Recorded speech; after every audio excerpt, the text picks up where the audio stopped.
Salam and welcome everybody to our podcast, Unapologetic, the Third Narrative. Our original and authentic initiative in light of the war in Israel and Gaza. A platform where we will share our identities, views, and experiences from the ground. My name is Ibrahim Abu Ahmad. I was born and raised in Nazareth. And today I work at ROPES, the Regional Organization for Peace, Economics, and Security, where I'm the Director of Alumni Relations. And I also have a BA International Relations from James Madison University in Virginia and a Master's in National Security Studies from Haifa University. But today I'm speaking as Ibrahim, not as the Director of Alumni at ROPES or any NGO that I've worked for or with in the past or any peace initiative that I've been with, because I want to bring my own authentic voice and to bring my own views on this conflict. And my name is Amira. I am a Jerusalemite. I was born in the UK, raised in the US, and spent my teenage and adult life here in Jerusalem. I'm also a peace activist and a freelance consultant for peace organizations and initiatives. Currently, I'm the program coordinator for also ROPES, and I'm also here independently, free from any ties of any institution and organization. And both of us are here as Palestinian Israelis. Let's explain. What exactly does that mean, Palestinian Israeli? And, we also, even though we come from the same sort of group, we also come from different identities in the same time. Yes. I think it's important to address that because I come from the community known as Arab 48, as a slang that is used commonly to express our community, which is predominantly the majority of the population that remained within the state of Israel. The Palestinian population, of course, that remained after the establishment of the state and is still there. And these people became citizens and their descendants, including myself, and 20% of the population here, over 1.8 million citizens who are Arabs and in fact come from Palestinian community. And we have 48 and you have 67. 67.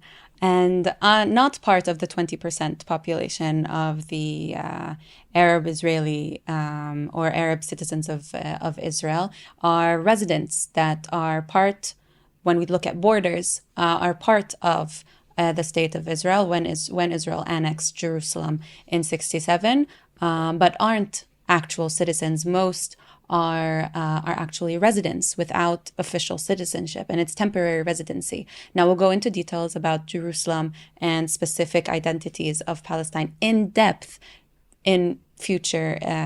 Yes, it needs its own episode, to be honest. There's so many complexities and different identities that exist within the Palestinian identity that must be addressed, and we will delve more in depth into that in our upcoming episodes. Amira, yes. We are in the middle of a war. The war is going on outside right now. And, we could be called off to put a pause on the camera and if we hear the sirens, and instead of being with friends, family, we're here in a studio recording this podcast. Why are we here? Why are we here? I feel like that's a big question. I'll try to answer that. I'm devastated. I'm angry of the what's happening right now, the status quo of Israel and Palestine in general, but also the ongoing war that we're in right now. I'm also here because I am sick and tired of seeing the Palestinian voice filtered and manipulated and being talked over or talked for.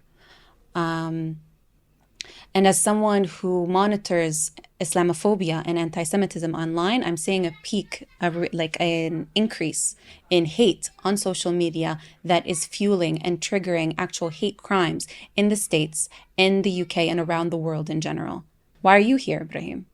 I think for me, especially, if we go back to that dark Saturday on October 7th, because we're Palestinians and Israeli citizens, we are in a very privileged, I would say, position that we are, I would say, the only ones who have the capacity to look at the world from different binoculars, to look at the world from a Palestinian eye, but also to look at the world from Israeli eyes.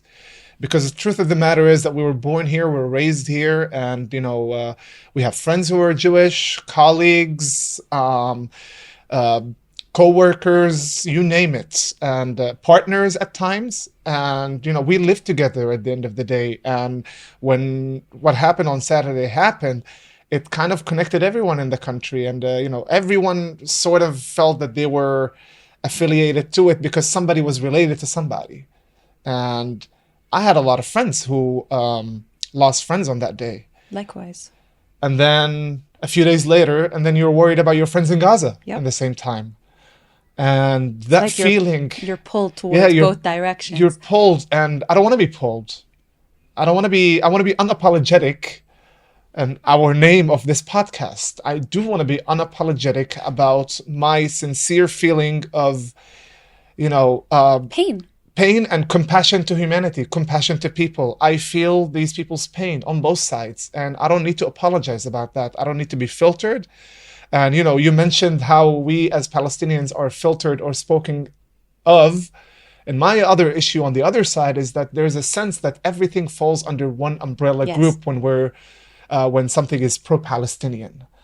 And if you're pro-Palestinian, particularly in the West, there's some sort of an umbrella group of everything that falls under that category, and you're supposed to support everything.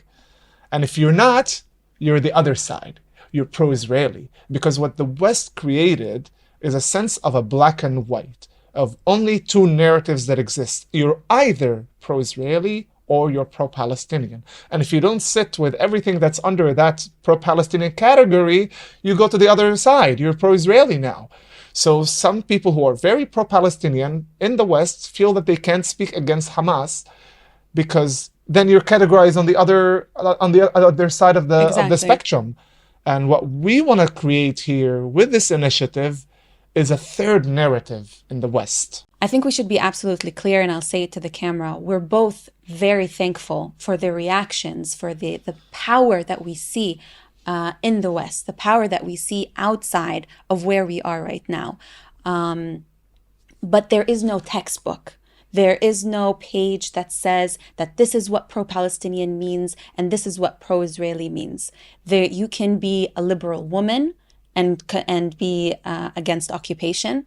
You can be a liberal woman, because I see a lot of things talking about celebrities that are condemning what's happening in Gaza right now. And the first reaction is, oh, you should go there. They would kill you. You're the first person that because you dress like this, because your beliefs are like this. And no, we're not advocating for a side. We're advocating for a solution here. You can't categorize people that are advocating for the cause and taking time out of their lives to protest, to post, to educate people, and tell them, no, you're wrong because of how you're living. And if you were there, you'd be treated so and so and so and so. Same thing goes for the LGBTQ plus community. When we see someone who is either trans, gay, or identifies in a certain gender, advocating for the Palestinian cause, and the first default is to go say, oh, but they're against you, and they're this, and there's that. The Palestinian community as a whole, I think we can say, is generally a conservative one, and might not abide by those views, Western values. But that doesn't mean that it's a wrong thing. Like you can say that, and like when you go to any part of our region right now, regardless of the fact if it's Israel and Palestine, and the same thing goes for the other side. If someone is Jewish and advocates for Palestinians, it's not they're not a traitor. Or not even they're immediately anti-Israel, anti-Jew. Exactly. Or if they're Palestinian and they say, wait, did you see, like, if they're Palestinian like me, when I bring up the people who died during the Black Saturday, some of which who are Bedouins, Muslims, East Jerusalemites, Palestinians themselves, from the rockets of Hamas to Israel, who has died. Like, it comes both ways. It's extremely complex. There are things that we can call out as black and white, and there are things that are extremely complex because they're related to identity, because they're related to how this land is currently segregated and separated. Yeah, and I think, moving forward, I think at least for myself, I believe that the West has a role to play. Absolutely. And the role that the West has played so far was a role of advocacy, of supporting one side over the other. And it's something that me and you brought this example the other day about a feeling of a football match. Like, Exactly. you're betting on our lives at the end of the day.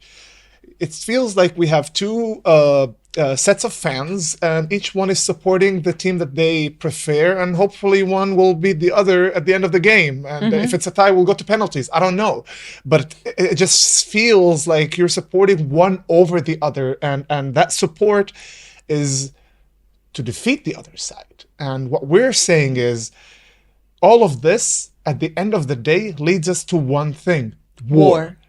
And we're sick of war, and we've had it for the past 80 years, and it's not working, and the only thing that we're getting out of is more destruction, more hate, and we're sick of it, and we need a new rhetoric, and we Exactly. need the West to help us and to bring a new voice, not only a voice that says, to protect the Palestinian lives and protect Israeli lives at the moment. Great, but we need them to have secure lives for the What's future. next? What's next? Okay, we definitely, obviously, we want to end the war, but what happens after the war?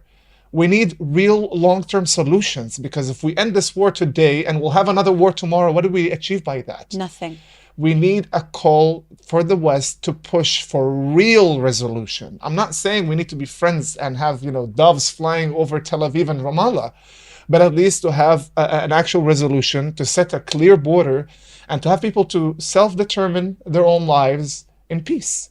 Exactly. We are in a situation right now where names are being blurred, faces are being blurred into vague statistics and numbers where we can't continue like that. Like is from the Israeli side and the Palestinian side, we can't become statistics and numbers that are talked of between politicians and between activists in rooms. It doesn't work like that. And I think I speak for both of us when I say that me and Ibrahim, we unapologetically refuse to take a side.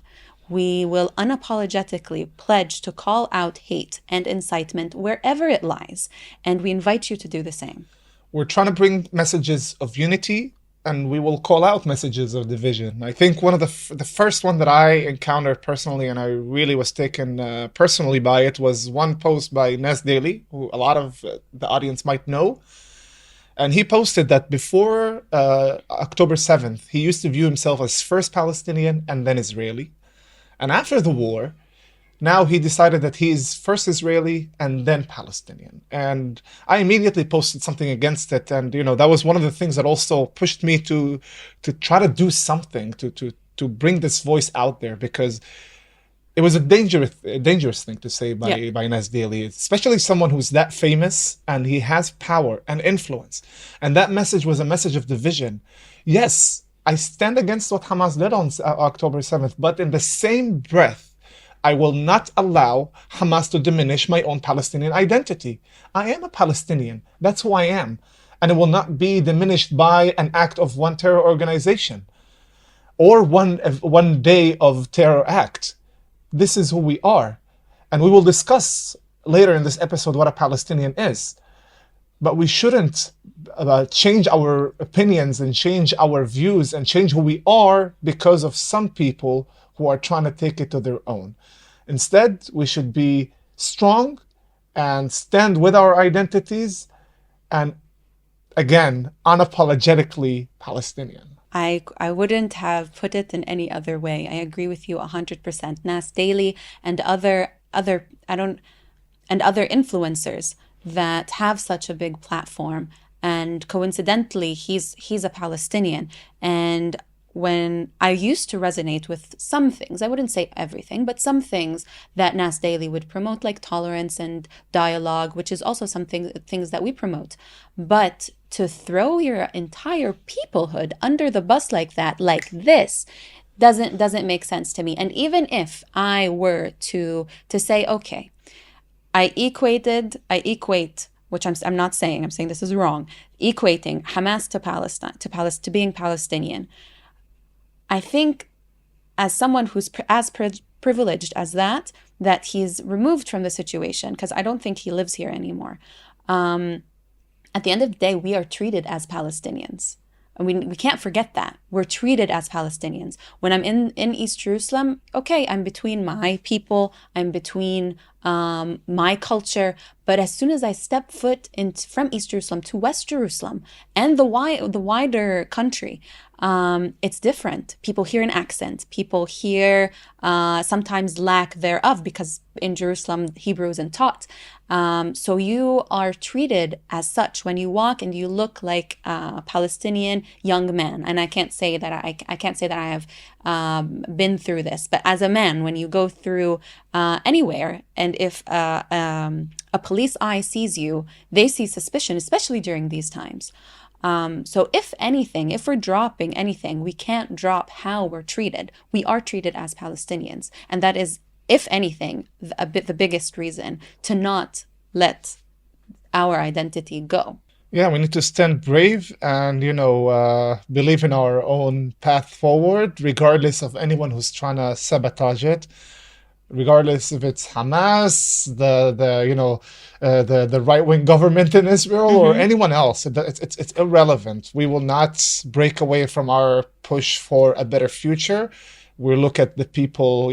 We have Jewish friends, and we're looking for better lives for them and for our Palestinian family and friends. And this is regardless of whoever's trying to represent them, either be radical governments or radical organizations. We still see humanity, and that's above all. On this podcast, we will be discussing the war in Gaza, the peace-building process, where it failed, and where we're heading to next. Within each and every episode, we will have a few segments that we will be discussing. Segments that include fact-checking, terminology within the conflict, and bringing actual voices from the ground. We interrupt this episode to express our heartfelt gratitude to our supporters and our Patreon members. Without you, we wouldn't be where we are today. So this is a reminder that if you join our Patreon community, you will have access to exclusive content, and you will be the first to know when we have something going on in your city. So that is your reminder to join the Patreon, and you can do it with the link in our description. Thank you so much for your support. We appreciate it a lot. And I think we can start with our fact-checking segment.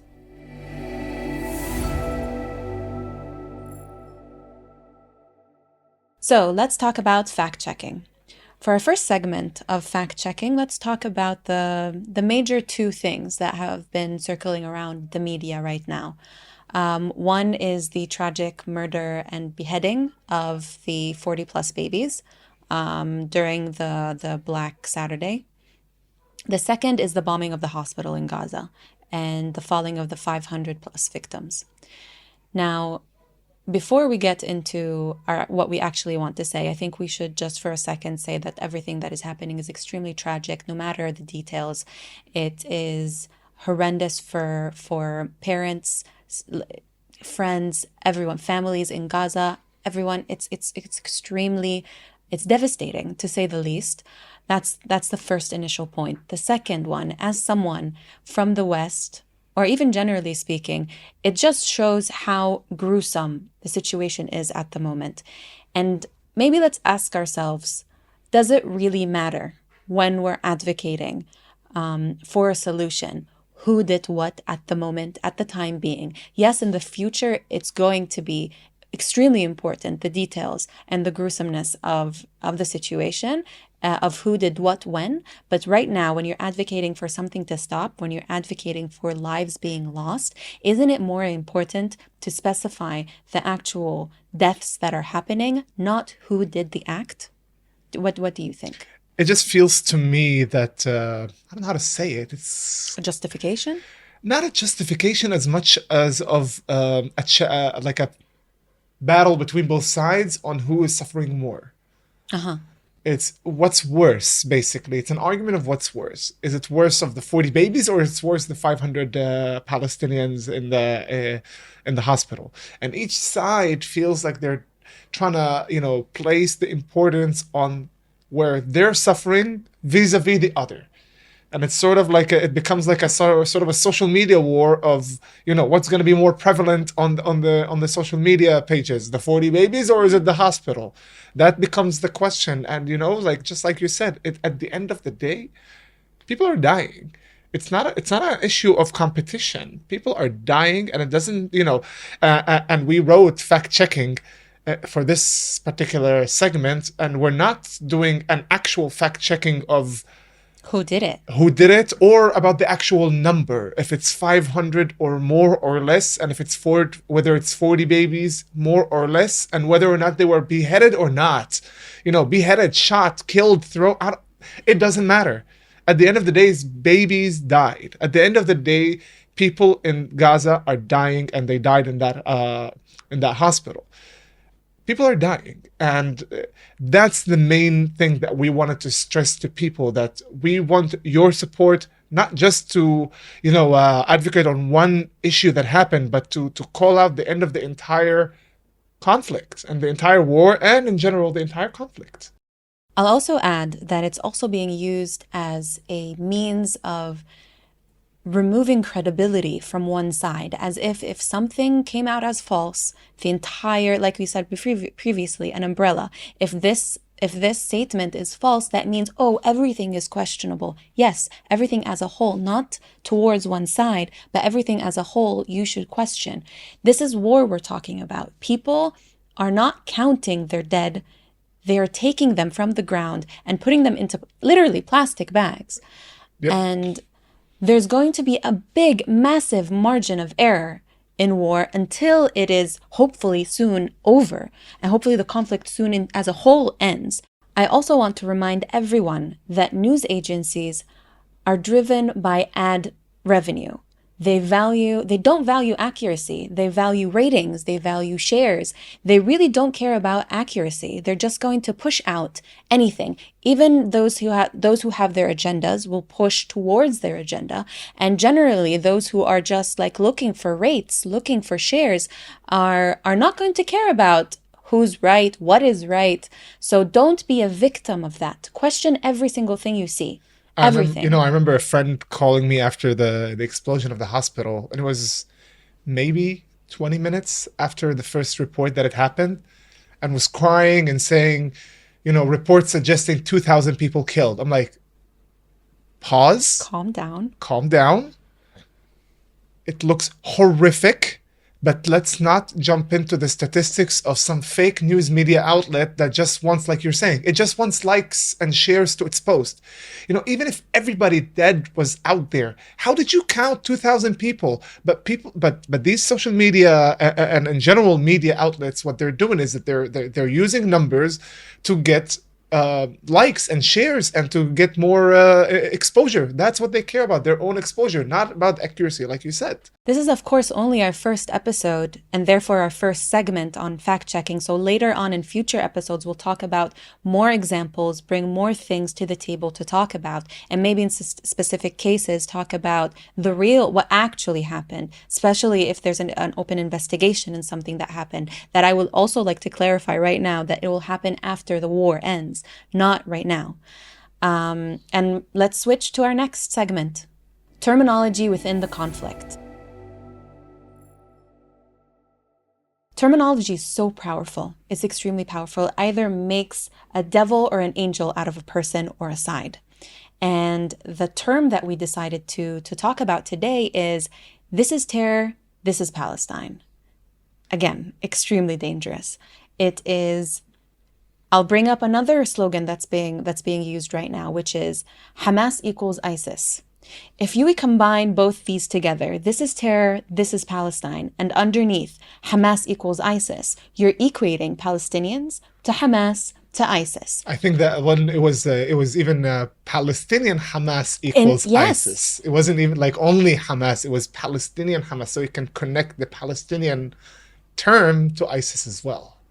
Terminology is so important and so extremely powerful. Like, to tie it to the fact-checking, using the word because of the beheading of the 40 babies and other things, using the terms of Palestinians are barbarians, Palestinians are this, Palestinians are that. Again, it makes a devil It out of one, it demonizes. demonizes a devil out of one side and an angel out of another, regardless of what side we're talking about. But the actual act, this is what it does. So terminology is extremely important. And maybe let's talk about, though it needs an entire series, I think, to talk about what actually a Palestinian is and what Palestinianhood is.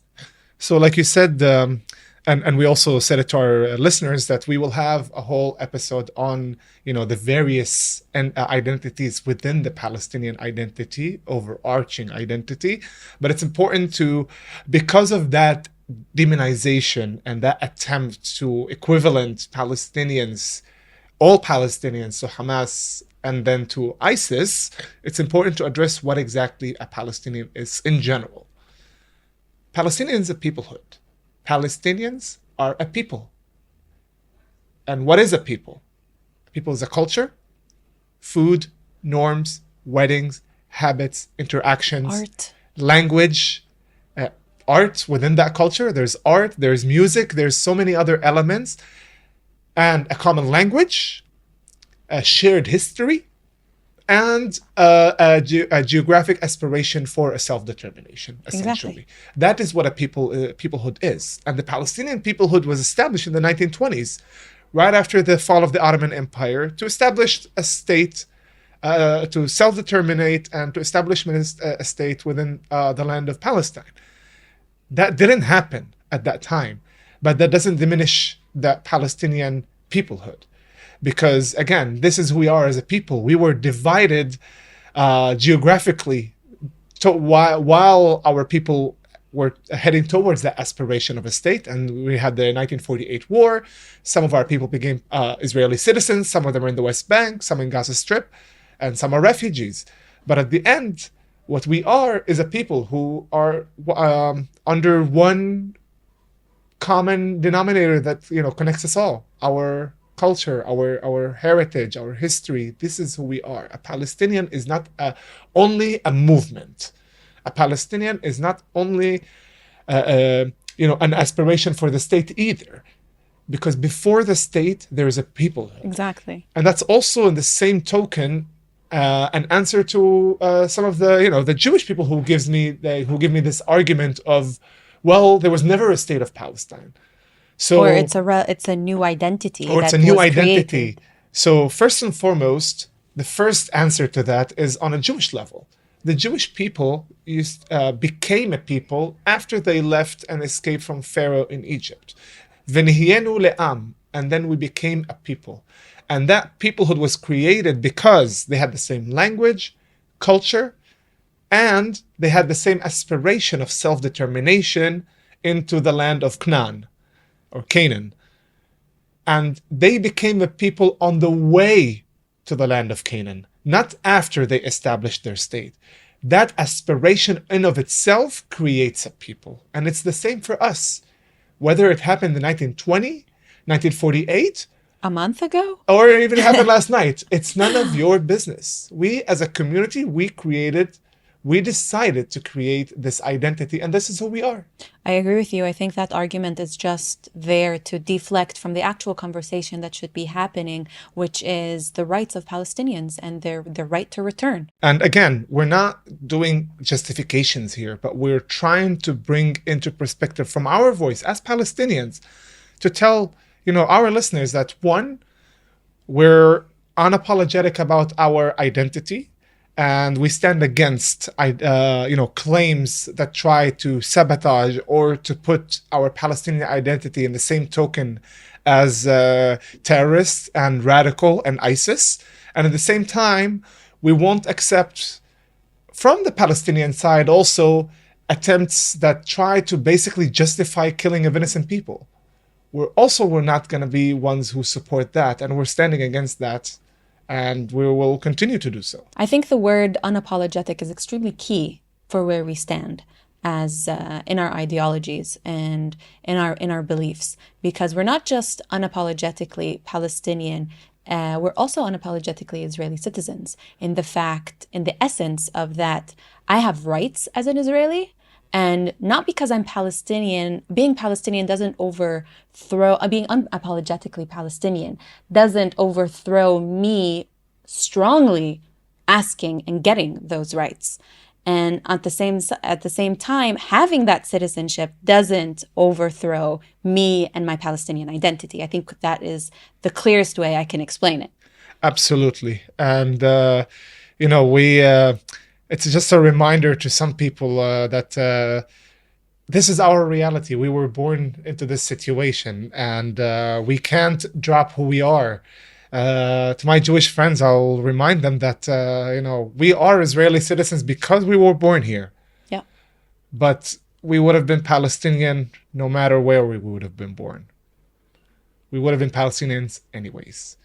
And this is why this is who we are. And in the same token, we are our reality. I mean, especially for me, my reality is not the same as someone who's from the West Bank. It's not the same as someone from Gaza Strip. I cannot proclaim their suffering as mine because they suffer through a lot more than I do. And in many different ways. In many different ways. And, we have our own struggles. Absolutely. It's not sunshine and rainbows here. Absolutely. I think the exact Israelis themselves that have been protesting the government for, 35 weeks now? Roughly. Also say that it's for them themselves, it's not sunshine and rainbows. So what does it say about the Arab citizens or Palestinian citizens of Israel that are by law considered second class? And, and again, what I would want to, get out of this podcast is just to spread our word and to try to change this reality, because we've been living in the same status quo for way, way too long. And I saw it even more in particular inside Israel. There was a facade reality and a fake perception that they live in peace, that people live in peace. We'll have a couple rockets every few months, and we'll have an operation in Gaza or in the West Bank, and people go back to their daily lives. This doesn't work. The biggest proof of that is where that festival was being held. A few kilometers away from the Gaza border. Yeah, there's there's a fake facade that there's perception that there's there's a deception that there's just we live normal lives here, and it's okay, we can deal with a couple of rockets here and there, and then we'll just go into West Bank, we'll go into Gaza, and then we'll have a few more months of quiet and peace for us. It's important to address for us because we don't see what happens on the other side. Guys, that's not good enough. And I ask that to my Jewish friends all the time. Really?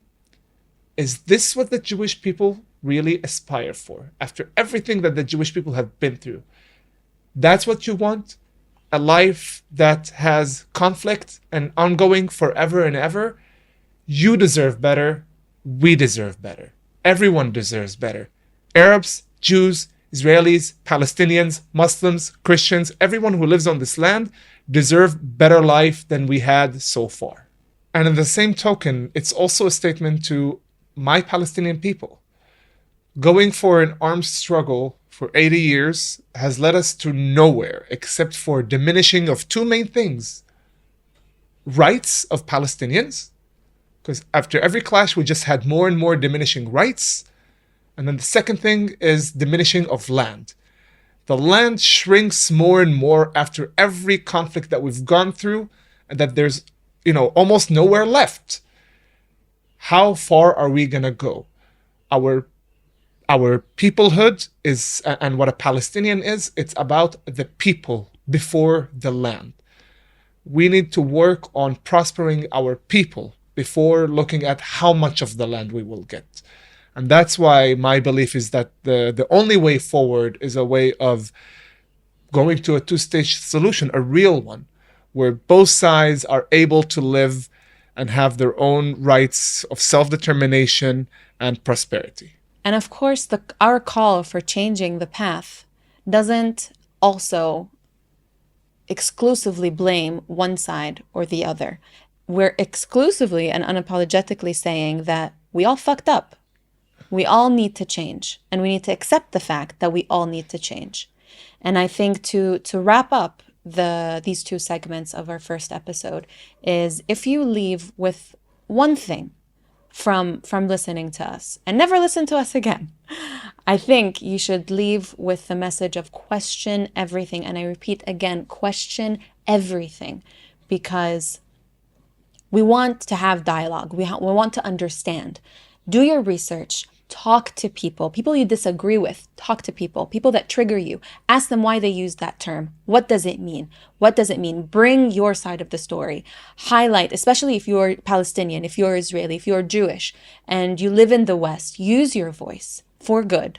And I want to thank you. I want to thank everyone who's listening for us, who's advocating, who's sharing.